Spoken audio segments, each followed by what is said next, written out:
favor, abram suas Bíblias comigo na primeira carta, melhor dizendo, de Paulo aos crentes da cidade de Corinto, capítulo de número 12. Primeira carta de Paulo aos crentes em Corinto, capítulo 12. Vamos ler do verso 1 ao 11. Deus continue nos abençoando em nome de Jesus. Uma manhã muito festiva, cheia de alegria. O Senhor está aqui. Bendito seja o seu nome. Hoje é dia das mães, hoje todo mundo tem sua programação, tem seus almoços, e eu farei de tudo para terminar antes das 10, para não atrapalhar o almoço de ninguém. Pode ficar tranquilo e vai dar tempo de ir para casa, fazer aquela lasanha, aquela macarronada, fazer aquele peixe, aquele tambaqui. Vai dar tempo, em nome de Jesus.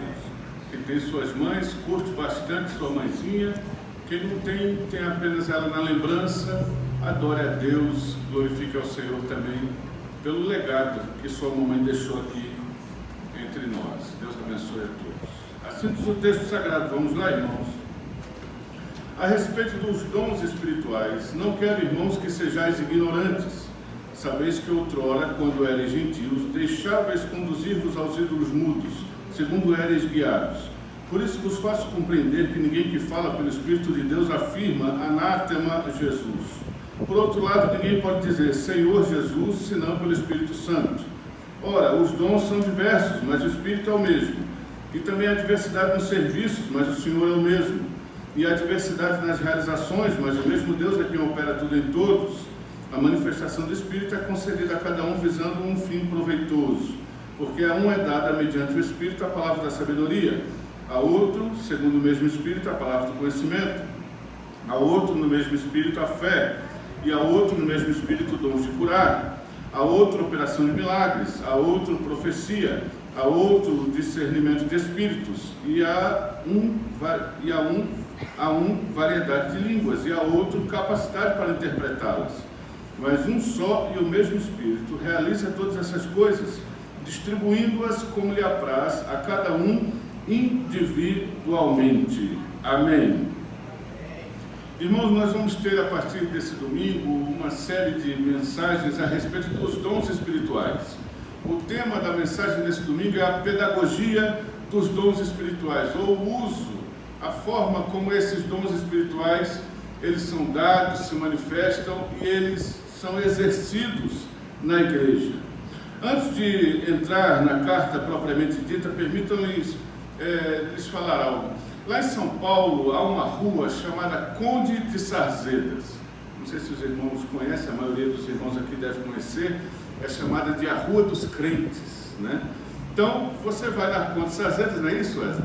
A gente chega lá na Conde de Sarzedas, você quer comprar uma Bíblia, lá vai ter, de todo tipo, de todo jeito que você quiser. Pequena, grande, letra gigante, letra miúda, letra vermelha, letra azul, letra amarela, enfim. Você quer encontrar um CD de alguém que você quer escutar o cântico? Lá tem também. Você quer estudos, alguma coisa? Lá tem também. Tem caneca, tem camisa, tudo que você imaginar nesse mercado gospel, tem lá na Conde de Sarzedas. É uma rua inteira só de mercado evangélico.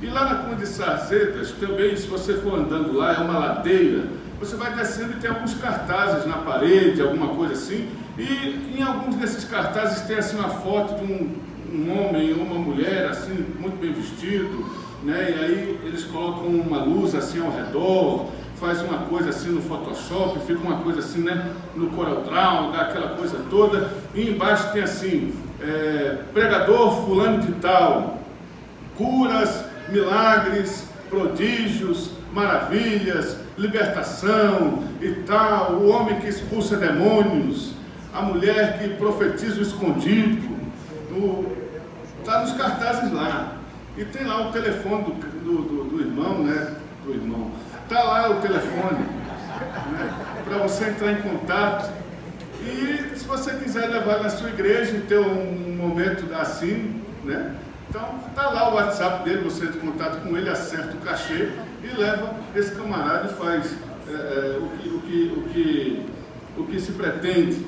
Quando não tem cartaz, o próprio irmão está lá na rua também, entregando o próprio cartão dele. Então você vai passando às vezes assim, ele olha para você, pastor, pastor, aí você fala assim, meu Deus, como é que esse homem sabe que eu sou pastor? Não, mas ele chama todo mundo de pastor, fique tranquilo, não é uma revelação não. Então você vai passando, pastor, pastor, ele se brincar, ele já te entrega até uma profecia ali mesmo. Já te fala alguma coisa ali, meu irmão, teu coração está perturbado, não sei o que, tal. E se você for muito simples, você diz, meu Deus, Deus está falando comigo aqui. E aí vai embora. E aí quando você sai dali, vai para outro lugar, vai passando outro, ele faz a mesma coisa com o outro que está passando ali. Enfim, a Conde de Sarzedas é esse lugar maravilhoso que você encontra tudo que você quer encontrar no mercado gospel, mas também encontra esse tipo de situação, dessa deturpação dos dons espirituais. Quando nós nos aproximamos da igreja de Corinto, era algo mais ou menos assim que estava acontecendo. Corinto era uma igreja maravilhosa. Paulo fala que na igreja de Corinto não faltava dom nenhum. Então todos os dons que se pode imaginar, em todas as 5 listas de dons espirituais que Paulo fala em suas cartas, Paulo dá 5 listas de dons espirituais, em Romanos, no capítulo 12, versos 6 a 8, nesse texto que nós lemos de 1 Coríntios 12, de 8 a 10, quando chega lá no versículo 28, ele faz mais uma lista, no capítulo 14 dessa mesma carta, ele faz a 4ª lista, e em Efésios, capítulo 4, verso 11 a 13, ele faz a 5ª lista. Paulo enumera dons espirituais em 5 momentos em suas cartas, né? E todos esses dons que são enumerados por Paulo em suas cartas, existiam em Corinto. Então quando você se aproxima de Corinto, você só observa esse lado, você diz, nossa, Corinto devia ser uma igreja maravilhosa, cheia de dons espirituais, cheia da presença de Deus. Corinto devia ser uma igreja, então, santa, sem erro, sem pecado, sem transgressão, sem imoralidade. Que isso, irmãos? Não! Corinto era uma igreja que tinha muitos problemas. Apesar de ser uma igreja que tinha evidência de todos os dons espirituais, Corinto também tinha muitos problemas como problemas de divisão. Quando Paulo começa a sua carta, no capítulo 1, verso 12, ele já fala, olha, no meio de vocês aí de Corinto, uns dizem que são de Paulo, outros dizem que são de Apolo, outros dizem que são de Pedro, outros dizem que são de Cristo. Vocês vivem em panelinhas, é isso que vocês vivem em Corinto. Quer mais problema em Corinto? Tem mais, tem problemas doutrinários seríssimos em Corinto. O pessoal em Corinto tem uma ala que não acredita na ressurreição. Paulo trata sobre isso no capítulo 15 dessa primeira carta. Havia um realizar da ceia do Senhor de forma indevida. E Paulo ensina a respeito da ceia no capítulo 11, justamente por causa desse erro. Existia desordem no culto. Era uma bagunça o culto de Corinto. O pastor estava aqui pregando, daqui a pouco levanta um no meio da igreja e começa a falar e interrompe a pregação, e daqui a pouco o outro levanta. É igual aquela história. Uma vez eu ouvi uma história de um pastor, e ele diz assim, que o pastor estava pregando, e se levantou alguém no meio da igreja e disse, aqui fala o Espírito Santo, e agora a igreja deve ouvir minha voz. Aí o outro levantou do outro lado e disse, mas aqui agora quem fala é Jesus. Então Jesus manda mais para o Espírito Santo. Aí levantou um terceiro e disse, mas aqui quem está falando é Deus Pai. Então cala vocês dois aí que sou eu que vou falar agora. Então é uma desordem total no culto de Corinto. No culto de Corinto não tem liturgia. É aquela coisa, vamos ver o que é que vai acontecer hoje. Vamos para lá e seja o que Deus quiser. Então é isso que está acontecendo em Corinto. Corinto tem mais problemas. Tem problemas morais, onde a mulher e o homem não sabem o seu lugar diante de Deus e diante da sociedade. Mulheres que querem ter evidência no culto, não é? Isso é tratado no capítulo 11 da mesma carta. Nós temos irmãos processando irmãos em Corinto, levando causas para juízes iníquos julgarem. Quando Paulo fala, será que vocês não poderiam julgar entre vocês mesmos? Vocês têm que levar a causa de vocês para um juiz iníquo julgar, irmão processando irmão. Isso já tinha lá em Corinto, certo? Tem hoje isso. Capítulo 6, versículo 4. Nós tínhamos em Corinto um homem vivendo maritalmente com a sua madrasta, a mulher de seu pai, ainda com seu pai vivo. E esse homem vivendo com esta mulher. E a igreja de Corinto não disciplinava, permitia que esse senhor continuasse fazendo parte da comunhão da igreja. E Paulo escreve severamente sobre esse motivo no capítulo 5, a partir do versículo 11.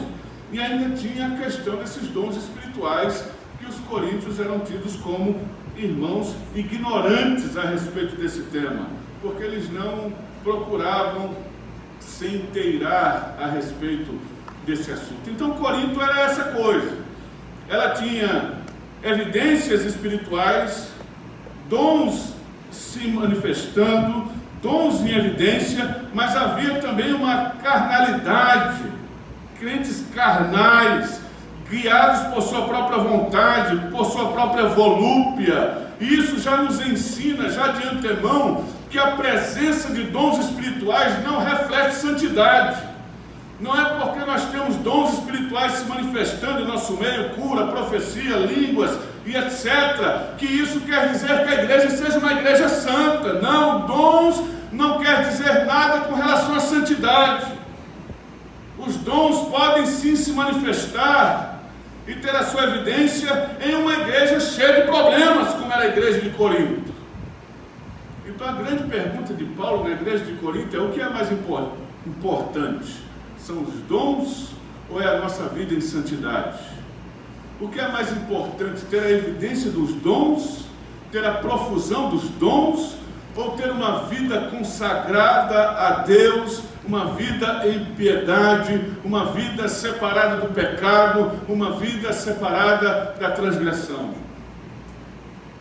É claro que o correto e o ideal é que essas duas coisas andem juntas, que haja uma vida de santidade e que haja uma vida cheia do Espírito Santo e permeada de dons espirituais. Mas se for para nós escolhermos um caminho, que escolhamos o caminho da santidade, que escolhamos o caminho da piedade, que escolhemos o caminho do combate ao pecado. Paulo está escrevendo para essa igreja, e Paulo quer que essa igreja tenha um entendimento correto a respeito dos dons espirituais. Antes de também entrar aqui nas divisões, é importante nós falarmos que existem posições teológicas a respeito dos dons. Existe uma posição que se chama posição cessacionista. Essa posição, ela diz que os dons, eles foram evidentes, eles foram evidenciados, eles estavam em uso apenas na era apostólica, que depois daquele tempo os dons cessaram, que não existem mais dons espirituais nos dias de hoje. E existem a posição dos continuistas, que dizem que não, que os dons continuam em evidência nos dias de hoje, que os dons continuam sendo distribuídos por Deus nos dias de hoje. Eu acredito que esta corrente é a corrente que mais se adequa à nossa igreja. Nós acreditamos sim que os dons continuam sendo dados nos dias de hoje e que os dons continuam sim sendo dados por Deus para a edificação da igreja.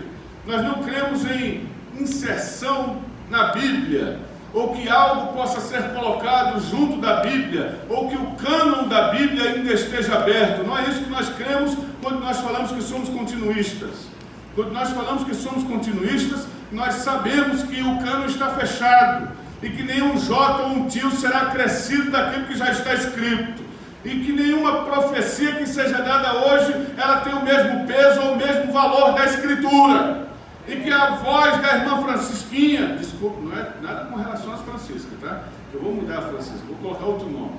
Que a voz do irmão Arielsto, agora eu posso falar, que só tem eu e Arielsto, eu nunca conheci outra, não sei meu tio, meu avô.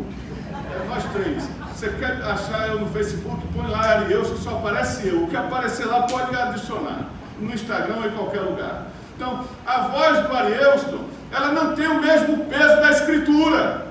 Ela não tem o mesmo patamar da Escritura.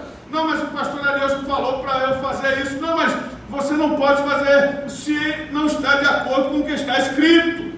Então, a minha palavra, ela não tem o mesmo peso da Escritura, longe disso, e a palavra de ninguém. Então, quando nós falamos que somos continuistas, nós não estamos falando que existe algo assim, uma nova revelação, um novo dado por Deus, uma nova unção. Não, nós não precisamos de nova revelação, nova unção, nós não precisamos de nada disso. Que nós precisamos já está na Escritura. Quando nós falamos que somos continuistas, é que Deus pode sim curar hoje, libertar hoje, fazer milagres hoje, prodígios hoje. O Senhor pode nos alcançar poderosamente hoje. E o Senhor pode dar dons de línguas estranhas a quem Ele quiser nos dias de hoje. E pode dar interpretação a quem quiser nos dias de hoje. Tudo isso está nas mãos de Deus para a glória bendita do seu nome. Então é isso que nós acreditamos. Então, voltando aqui para o texto, qual é o ensino de Paulo nessa questão? Eu vou tentar falar isso no máximo em 10 minutos.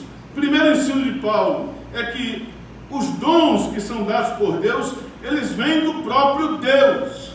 Quando no versículo 6 ele diz isso: e há diversidade nas realizações, mas o mesmo Deus é quem opera tudo em todos. Esses dons vêm do Senhor, não é por merecimento.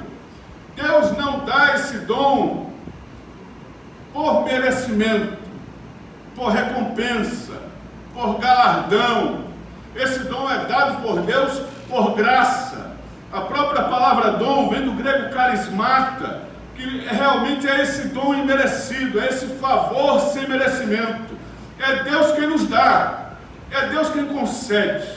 Então não existe essa coisa de ter uma recompensa, receber um pagamento por uma obra realizada e receber um dom. Segundo, ela não é transmitida por superiores eclesiásticos. Existem alguns lugares aí que tem algumas pessoas que estão transferindo dons para os seus discípulos, os seus seguidores. Existe uma transferência de dons espirituais, onde as pessoas vão até determinado culto ou determinada reunião e são chamados à frente, e aí são colocadas as mãos sobre aquelas pessoas e diz assim: não, eu estou dando para vocês agora daquilo que eu tenho no meu ministério, daquilo que eu tenho na minha vida pastoral. Irmãos, isso é balela. Mas pastor, está escrito lá que pela imposição das mãos dos apóstolos e tal, mas Paulo diz que Timóteo não deveria desprezar o dom de Deus, que foi dado por imposição das mãos dele, mas o dom é do Senhor, é de Deus. Não existe essa transferência de dons, não existe esse negócio de eu vou dar aquilo que eu tenho para você. Algumas pessoas fazem isso usando textos isolados, ou textos que não têm contexto para que isso aconteça, como a questão de Elias e Eliseu, né? Não, mas é o dom, a unção dobrada. Irmãos, isso não tem amparo bíblico para que isso seja feito, mas em alguns lugares isso é feito, essa transmissão de dons espirituais por pessoas que são superiores eclesiásticos, e que nós sabemos que não há esse negócio de superior eclesiástico. O pastor não é o último degrau, não é o pastor ou o apóstolo, ou nesses lugares o bispo, né? Não é o último degrau eclesiástico de uma escada hierárquica. Isso não existe. Nós não entendemos assim os dons de Efésios capítulo 4, verso 11 em diante. Nós acreditamos sim numa distribuição de funções no corpo, e nenhuma parte é mais importante que a outra. Não é porque eu sou pastor que eu vou estar dando carteirada a ninguém. Não é porque eu sou presbítero que eu vou estar dando carteirada a ninguém. Que eu tenho que dizer: você me obedeça porque eu sou pastor, você me obedeça porque eu sou diácono, você me obedeça porque eu sou presbítero. Quem faz isso não entendeu a sua função no corpo, pensa que é mais importante do que os outros. Terceiro, quando nós falamos que isso vem do próprio Deus, nós falamos que isso não acontece quando queremos. Os dons não se manifestam quando eu quero. Eu não falo em línguas quando eu quero. Eu não profetizo quando eu quero. Eu não curo quando eu quero. Isso não existe segundo a minha vontade. Aí eu me lembro de uma entrevista que eu vi há muitos anos atrás no programa do Jô Soares, onde uma pessoa esteve lá para ser entrevistada, e era uma pessoa evangélica, e falando sobre dons, e o Jô falou para ela assim: você pode falar em línguas agora? E ela disse: posso. E ela começou a falar em línguas ali na entrevista com o Jô Soares, e aquilo me deixou indignado, porque aquilo não trouxe edificação para ninguém, aquilo só trouxe escândalo. os dons espirituais não acontecem quando eu quero. É por isso que eu não posso prometer para os irmãos, venham para um culto de cura. Porque se Deus não quiser curar ninguém naquela noite, ninguém vai ser curado. Eu não posso convidar os irmãos para dizer, venham para um culto que vai ter milagre, vai ter... Não posso, porque não está nas minhas mãos, está na mão do Espírito. Ele faz o que Ele quer. Talvez num culto que ninguém esteja esperando, é que Ele mais faz. Talvez num culto em que ninguém esteja pronto para aquilo, seja um culto em que Ele vem e faz e acontece. E naquele que a gente prepara toda uma parafernália, nada acontece, a não ser a nossa própria tentativa de trazer algo que Deus não está trazendo. Então a gente fica ali tentando fazer alguma coisa, mas o Espírito diz, hoje eu não vou curar ninguém. Hoje não vai ter cura para ninguém, vai todo mundo sair do jeito que chegou. Hoje não tem bênção para ninguém. Hoje não tem nada, vocês não podem bater, a porta hoje está fechada, o céu hoje está cerrado, acabou, porque está nas mãos de Deus. Ele faz quando Ele quer, não é quando eu quero. A profecia não acontece quando eu quero. Eu já fui em algumas igrejas que quando terminava o culto, fazia fila de gente para vir atrás da oração de uma pessoa que estava à frente ali. E aquela pessoa que estava à frente ali, orando por aquelas pessoas, ela ia orando e ia trazendo revelações, profecias e etc. E todo mundo naquela filinha, e passava um, chegava outro, passava um. Era um self-service da fé. Era um negócio assim, você vai, recebe, e como se o culto não fosse suficiente, a palavra não fosse suficiente. O pessoal estava ali esperando, pastor, para de pregar logo, porque aquela irmãzinha tem que orar por mim, eu tenho que receber aquela mensagem, aquela profecia. E aí, um por um, todo mundo. E quando eu ia para esses negócios, eu era menino, e quando eu era menino, fazia coisa de menino. Então eu olhava para aquilo e dizia, meu Deus, eu quero isso aí também. Eu quero poder ligar a tomada no céu e tá toda hora. Eu quero poder ter o telefone, o número particular de Deus. Sabe, eu não quero aquele número que o secretário atende, eu quero o dele mesmo, o WhatsApp dele, pessoal. E eu acho que essa irmã tem o WhatsApp dele. E eu quero esse WhatsApp, Senhor, o teu pessoal. Até agora eu não consegui, só consigo falar com os teus secretários. Porque quando eu quero falar alguma coisa, o Senhor não responde. Então eu acredito que alguém recebe e diz, espera aí que eu vou dar o recado para ele, depois eu te falo. Então eu queria esse número. Eu era menino. Aí depois que a gente deixa de ser menino, a gente tem que parar com as coisas de menino. Eu ia para cultos para Deus falar comigo através de pessoas. Ficava esperando essas situações. Menino. Mas quando a gente deixa de ser menino, a gente aprende a ouvir a Deus através da palavra. E não precisa ninguém se levantar para dizer para mim, assim diz o Senhor. Eu leio as Escrituras e nas Escrituras está escrito, assim diz o Senhor, para tudo o que eu preciso. Para tudo o que eu preciso. Eu não preciso ser guiado por profetas. Eu não preciso ser guiado por visões. Eu não preciso ser guiado por sonhos. Eu não preciso ser guiado por revelações. Pastor, esses dias, pastor, eu sonhei com o senhor.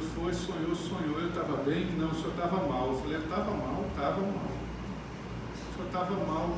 Pastor, eu sonhei com o senhor assim, e o senhor ia dentro de um caixão de guerra grande.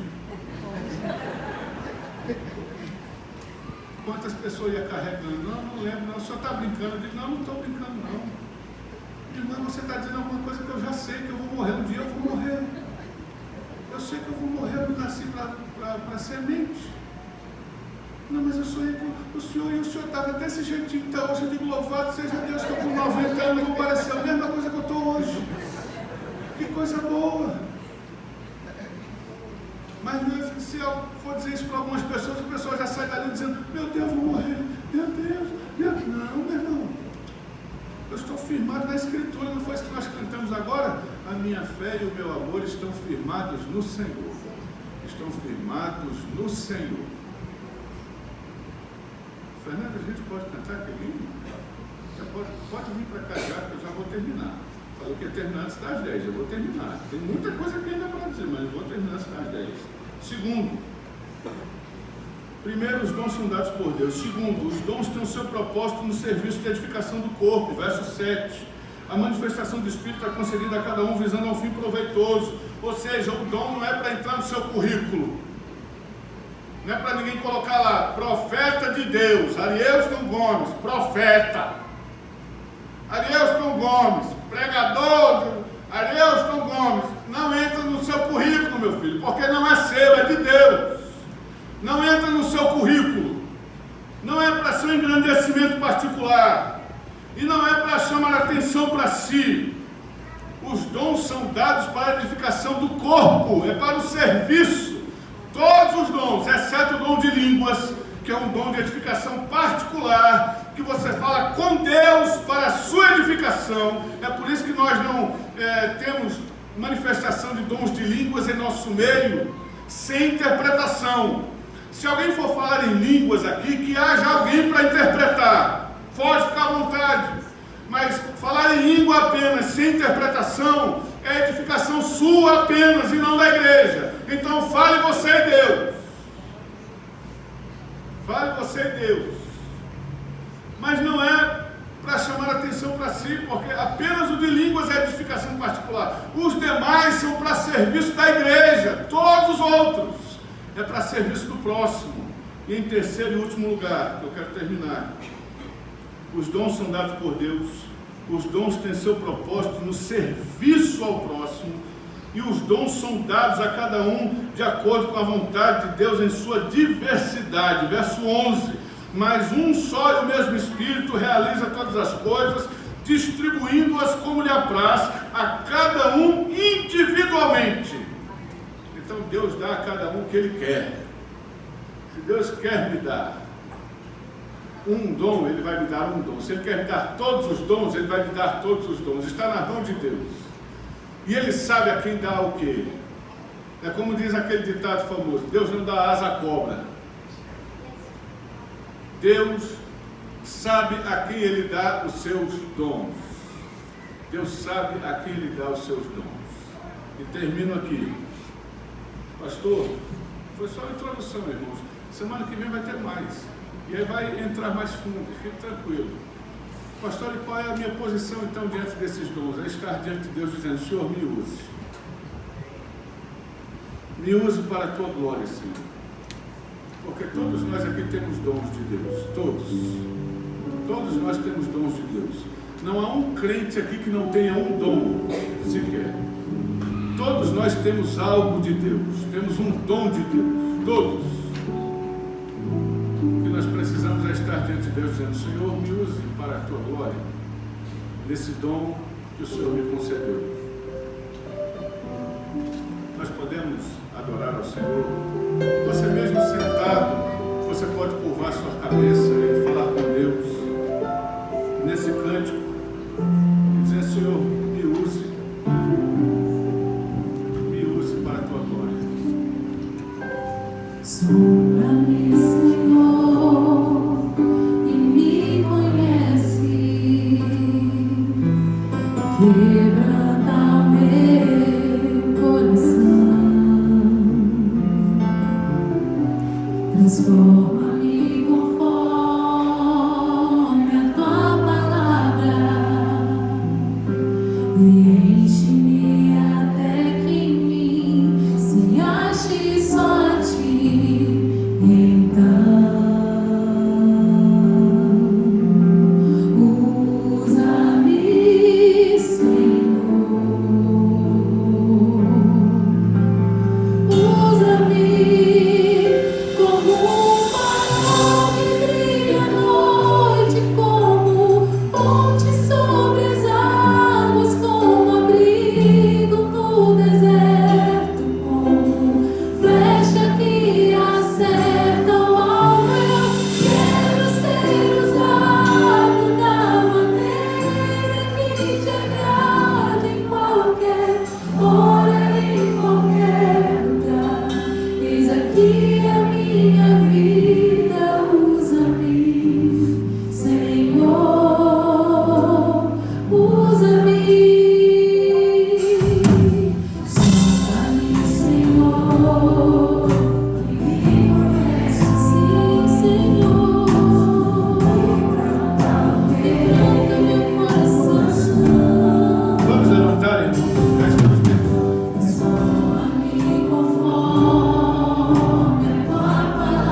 graça de nosso Senhor e Salvador Jesus Cristo, e a santa comunhão e a consolação com o Espírito Santo de Deus seja sobre a tua vida, sobre a tua família, sobre esta igreja e sobre toda a igreja de Deus espalhada pelos 4 cantos do mundo, não apenas hoje, mas para sempre.